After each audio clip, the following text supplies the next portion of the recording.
শিক্ষার্থীবৃন্দ, তোমাদের সকলকে শুভেচ্ছা অভিনন্দন আজকের এই অনলাইন ক্লাসে উপস্থিত হওয়ার জন্য। আমাদের আজকে আলোচ্য বিষয় সমাজবিজ্ঞান প্রথম পত্রের 4র্থ অধ্যায় সমাজ সম্পর্কে ধারণা এবং এর বৈশিষ্ট্য ও কার্যাবলী। তো আমরা প্রথমে আসি যে সমাজ কি, যার ইংরেজি নাম সোসাইটি। আমরা জানি যে মানুষের পারস্পরিক সম্পর্কের ভিত্তিতে যে সংগঠন গড়ে ওঠে তার নাম হচ্ছে সমাজ। অর্থাৎ আমরা সমাজে বসবাস করি, সমাজে বসবাসের মধ্য দিয়ে আমরা আমাদের জীবন জীবিকা, আমাদের বিভিন্ন কার্যপ্রণালী সম্পাদন করে থাকি। এ কারণে সমাজবিজ্ঞানের মূল প্রতিপাদ্য বিষয় হচ্ছে সমাজ।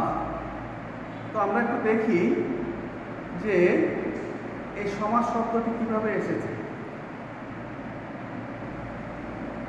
ইংরেজি বাংলা সমাজ শব্দের ইংরেজি শব্দরূপ প্রতিশব্দ হচ্ছে সোসাইটি।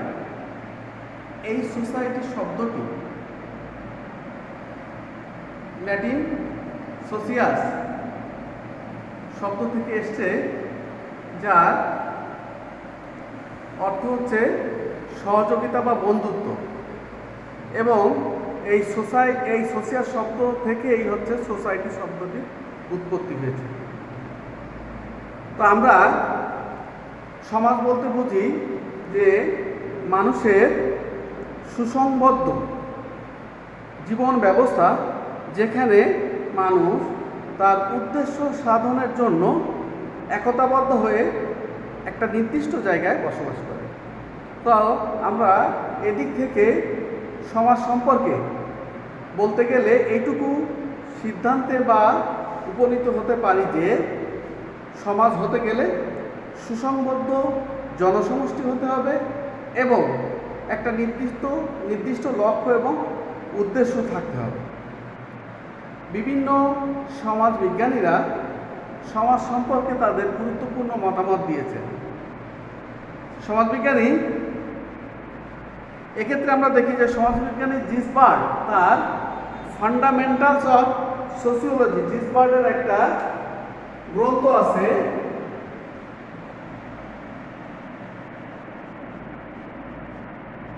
ফান্ডামেন্টালস অফ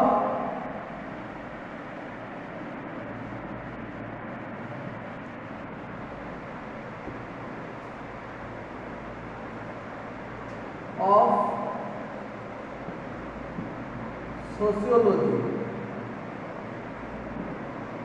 এই গ্রন্থে তিনি বলেছেন যে সমাজ হচ্ছে সামাজিক সম্পর্কের জাল, যে সম্পর্ক দ্বারা প্রত্যেকটা মানুষ তার পারস্পরিকভাবে তারা সম্পর্কযুক্ত। অর্থাৎ ফান্ডামেন্টালস অফ সোসিওলজি গ্রন্থের জিসবার্ড বলছে যে সমাজ হচ্ছে একটা সম্পর্কের জাল, যে জালের ভিত্তিতে মানুষ পারস্পরিক সম্পর্কে আবদ্ধ। আর একজন সমাজবিজ্ঞানী ম্যাকাইভার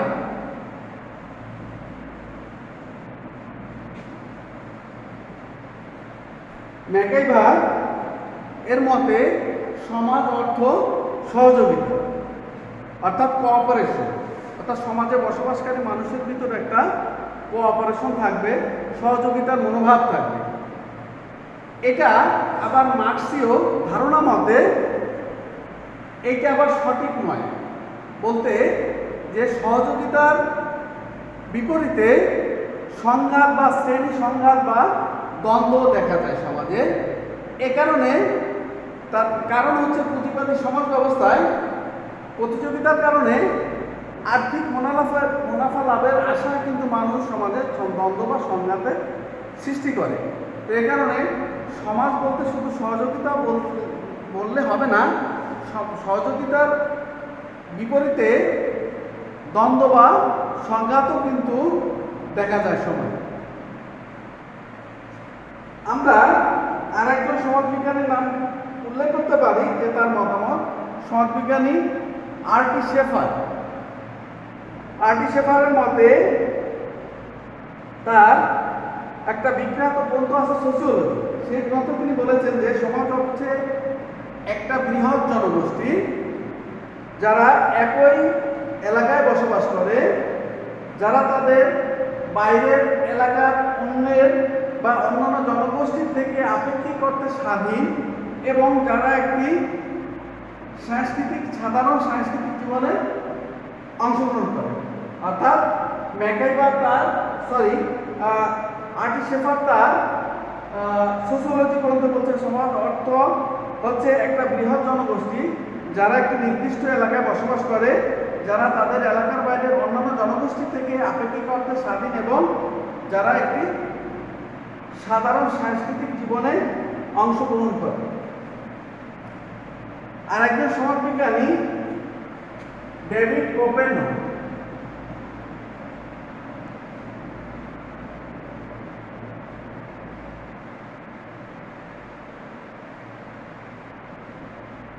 ডেভিড কোপেনো তার মতে তার একটা গ্রন্থ আছে সোসিওলজি। এই গ্রন্থ বলছে যে সমাজ হচ্ছে এমন একটি ব্যাপক সামাজিক গোষ্ঠী যা মানবিক মৌলিক প্রয়োজন মেটাতে পারে এমন সব সামাজিক প্রতিষ্ঠানকে অন্তর্ভুক্ত করে। এই হচ্ছে কতিপয় মনীষীদের সমাজ সম্পর্কে তাদের মতামত। তো আমরা এই আলোচনার প্রেক্ষিতে আমরা বলতে পারি যে সমাজ হচ্ছে একটা মনুষ্য জনগোষ্ঠী যারা একটি সুসংবদ্ধ অবস্থায় একটা নির্দিষ্ট এলাকায় বসবাস করে এবং তাদের মৌলিক প্রয়োজন বা পারস্পরিক সম্পর্কের ভিত্তিতে তাদের একটা নির্দিষ্ট লক্ষ্য বা উদ্দেশ্য বাস্তবায়নের জন্য তারা একত্রে কাজ করে।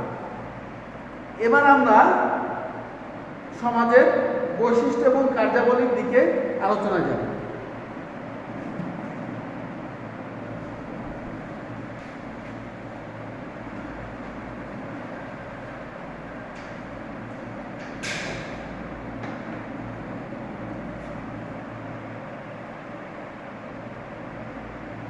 সমাজের বৈশিষ্ট্য, আমরা সমাজের বৈশিষ্ট্যের ক্ষেত্রে আমরা দেখি যে প্রধানত দুটি বৈশিষ্ট্য নিয়েই কিন্তু আমরা সমাজের অস্তিত্ব দেখতে পাই বা বলতে পারি। সাধারণত একটা হচ্ছে কতিপয় লোকের বা বহু লোকের সংঘবদ্ধভাবে বসবাস এবং দ্বিতীয়টা হচ্ছে এই সংঘবদ্ধতার পিছনে কোনো স্বার্থ বা উদ্দেশ্য নিহিত থাকে বা কাজ করে।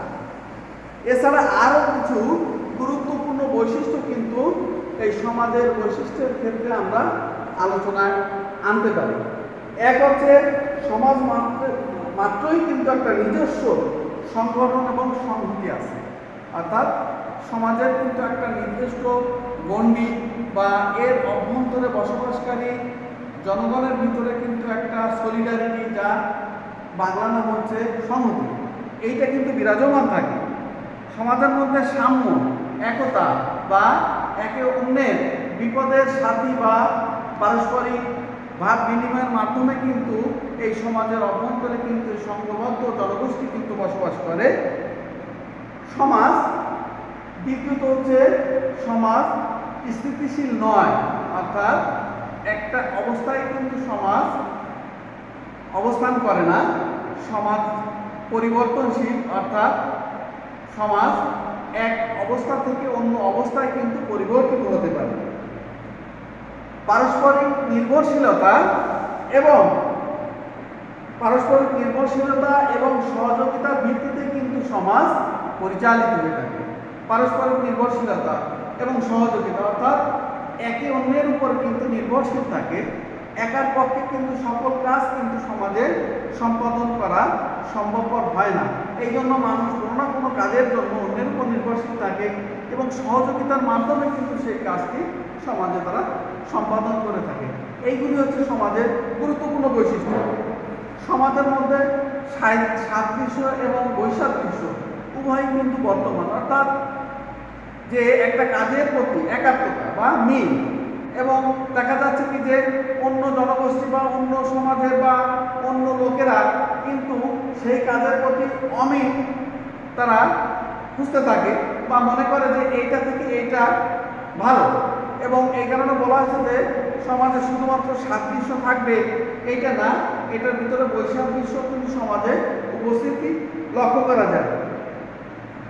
সমাজের ভিতরে বিভিন্ন স্তরভেদ লক্ষ্য করা যায় এবং দেখা যাচ্ছে যে যে এই গোষ্ঠীভেদ থাকে, স্তরভেদ অর্থাৎ স্তরায়ন। সমাজে বিভিন্ন শ্রেণী বা গোষ্ঠীর ভিতরে বিভিন্ন পর্যায় থাকে, উচ্চ এবং নিচু শ্রেণী, মানে এটা লক্ষণীয়। যেমন স্ট্রাটিফিকেশন যাকে বলে, সোশ্যাল অর্থাৎ সামাজিক স্তরায়ন, অর্থাৎ উচ্চ শ্রেণী, নিম্ন শ্রেণী, দিনমজুর এবং বিভিন্ন শ্রেণী বা গোষ্ঠী ভেদে লোকজন কিন্তু সমাজে বসবাস করে থাকে। সমাজ একটি বৃহৎ মানবীয় সংগঠন, অর্থাৎ আমরা দেখি যে মানবীয় সংগঠন বলতে হচ্ছে মনুষ্য সংগঠন, মানুষের সংগঠন। অর্থাৎ সমাজে বসবাসকারী লোকজন মানবিক যে বিভিন্ন যে কার্যক্রমগুলো, সেটা কিন্তু সেই অ্যাক্টিভিটিসগুলো কিন্তু সমাজে পরিলক্ষিত হয়। অর্থাৎ মানবিক যে কাজগুলো সেটা কিন্তু সমাজে ইতিবাচক বা কাঙ্ক্ষিত ধারায় সমাজকে উপনীত হওয়ার জন্য কিন্তু সমাজ সবসময় সমাজের যে লোক মানে বসবাসকারী যে জনগোষ্ঠী তারা কিন্তু সেই দিকে লক্ষ্য বা খেয়াল রেখে সমাজকে কাঙ্ক্ষিত লক্ষ্যে নিয়ে যাওয়ার জন্য প্রচেষ্টা অব্যাহত রাখে। সমাজ হচ্ছে বিভিন্ন অনুভূতিক্ষম সমাজজাত প্রাণীর সমষ্টি। অর্থাৎ এই যে সমাজে যে বসবাসকারী যে মনুষ্য যে গোষ্ঠী বা দলবদ্ধভাবে যে গোষ্ঠী জীবনে যারা বসবাস করে, এদের বিভিন্ন অনুভূতি কাজ করে। যে একটা ভালো কাজ করতে গেলে মানুষের যে সজাগ সৃষ্টি, সচেতনতা তৈরি, এইগুলো লক্ষ্য নিয়ে কিন্তু তারা সমাজে বিভিন্ন কার্যক্রম বা কার্যকলাপ সম্পন্ন করে থাকে। এইগুলো ছাড়াও আরও অনেক বৈশিষ্ট্য আছে যেটা আমরা সমাজে বসবাসকারী মানুষ হিসেবে একজন সোশ্যাল মানুষ হিসেবে যদি সমাজে বসবাস করতে যাই, সেক্ষেত্রে কিন্তু আমরা এগুলো লক্ষ্য করতে পারি। এবার আমরা আসি যে সমাজের কার্যাবলী।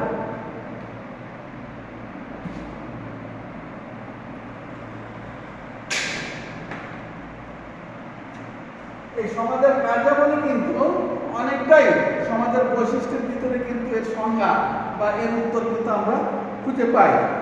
সমাজের কার্যাবলী কি, যে সমাজে আমরা কি কি কাজ করে থাকি। আমরা সাধারণত দেখি যে একটা সংগঠিত সমাজ, মনুষ্য সমাজ যেটা, এই সমাজের ভিতরে আমাদের কার্যাবলী বলতে কি কাজ আছে, করণীয় আছে, বা আমাদের সমাজের অভ্যন্তরে আমরা বসবাস করতে গিয়ে কি কি কাজ আমরা সম্পাদন করে থাকি। একটা হচ্ছে যে পারস্পরিক সৌহার্দ্য, পারস্পরিক মমত্ব এবং পারস্পরিক সম্পর্ক, এই বিষয়গুলি নিয়েই কিন্তু যেহেতু মানুষ সমাজে বসবাস করে, পারস্পরিক সম্পর্কের ভিত্তিতেই যেহেতু সমাজ গড়ে ওঠে, সেই হিসেবে কিন্তু আমরা এই সমাজের কার্যাবলীর ভিতরে আমরা প্রথমত দেখতে পাই যে পারস্পরিক সম্পর্ক, একজনের সাথে ভাবের আদান প্রদান, নৈতিক এবং আদর্শবান লোকের কাজ কী হবে বা তাদের দৃষ্টান্ত হিসেবে সেই কাজগুলোকে মানুষ অনুসরণ করে, অনুকরণ করে কিন্তু সেই লক্ষ্যে কিন্তু পৌঁছাতে পারে। তো এই কারণে যে মহৎ যে কাজগুলি আছে সমাজে, সমাজের অস্তিত্ব টিকিয়ে রাখতে, সমাজকে শৃঙ্খলা এবং কাঙ্ক্ষিত লক্ষ্যে পৌঁছানোর জন্য কিন্তু আমরা এই সমাজে অভ্যন্তরে বসবাস করে এই কার্যাবলীগুলি আমরা সম্পাদন করে থাকি। যেহেতু একজনের পক্ষে কিন্তু সকল ভালো কাজ বা সকল কাজ কিন্তু করা সম্ভব নয়, এক্ষেত্রে আমরা সকলের সাথে ভাগাভাগি করে দায়িত্ব নিয়ে কিন্তু আমরা এই সমাজের বিভিন্ন কাজ সম্পাদন করে থাকি। ব্যক্তির সামাজিকীকরণের ক্ষেত্রে আমরা দেখি সোশ্যালাইজেশন, যার ইংরেজি নাম সামাজিকীকরণ। এর অর্থ হচ্ছে যে মানুষ, সমাজ যেহেতু একটা বৃহৎ পরিসর, সমাজের অভ্যন্তরে কিন্তু ছোট পরিসরের ভিতরে আমরা দেখি যে পরিবার। তো এই পরিবারে মা বাবা, ভাই বোন, নিকটাত্মীয় বলতে দাদা দাদি বা এইগুলো নিয়েই কিন্তু মূলত আমাদের পরিবার। তো এই পরিবারের প্রথম শিক্ষা বা শিক্ষণীয় যে বিষয় আছে, অভিভাবকের কাছ থেকে আমরা সোশ্যালাইজেশন প্রসেস বা সামাজিকীকরণ প্রক্রিয়া এটা কিন্তু রপ্ত করে থাকি। তো মা বাবা যদি তার সন্তানকে সুশিক্ষা দেয়, সঠিক পথে পরিচালিত হওয়ার অনুপ্রেরণা দেয়, তাহলে কিন্তু সুষ্ঠু সামাজিককরণের মাধ্যমে কিন্তু সে পরিচালিত করতে পারে। এক্ষেত্রে এই সমাজের কার্যাবলীর ভিতরে কিন্তু সামাজিকীকরণ একটা প্রধান একটা ক্ষেত্র। কাজে এই সামাজিককরণের মাধ্যমে কিন্তু আমার সমাজকে সুন্দর এবং সঠিক পথে কিন্তু আমরা এগিয়ে নিয়ে যেতে পারি, যা সমাজের একটা প্রধান কাজ। সমাজের সদস্যদের নিরাপত্তা বিধান, অর্থাৎ সমাজে বসবাসকারী যে সদস্যরা বা যে মানুষ গোষ্ঠীগুলো যে মানুষ বসবাস করে তাদের নিরাপত্তা বিধান, সিকিউরিটি, অর্থাৎ এগুলা কিন্তু আমরা দিয়ে থাকি।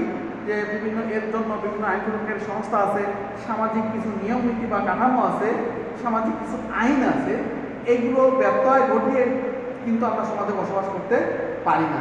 যার জন্য এই সামাজিক বসবাসকারী মানুষের নিরাপত্তা বিধান কিন্তু সমাজের একটা কাজ। ধর্মভিত্তিক সমাজের বসবাসকারী মানুষের ভিতরে ধর্মীয় অনুভূতি জাগ্রত করা, অর্থাৎ যেহেতু আমরা সমাজে বসবাস করি, প্রত্যেকটা মানুষের কিন্তু একটা তার স্ব ধর্ম আছে এবং স্ব ধর্মের প্রতি ভক্তি বা শ্রদ্ধা রেখে কিন্তু আমরা তাদের ধর্ম সম্প্রদায়ের উপর কিন্তু গুরুত্ব আরোপ করে থাকি, বা এইভাবে কিন্তু তার ধর্ম পালন করার সুযোগ বা ক্ষেত্র সৃষ্টি করা কিন্তু আমাদের সমাজের একটা গুরুত্বপূর্ণ কাজ।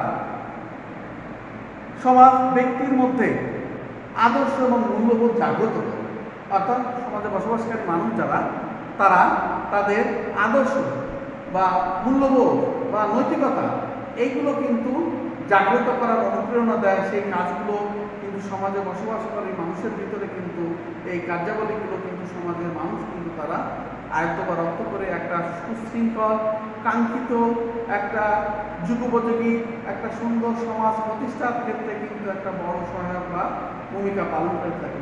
তো যাই হোক, আজকের ক্লাসের এখানে সমাপ্তি। আমরা আগামী দিন অন্য চ্যাপ্টার বা অন্য বিষয় নিয়ে আমরা আলোচনা করব। তো সকলকে ধন্যবাদ। আসসালামু আলাইকুম।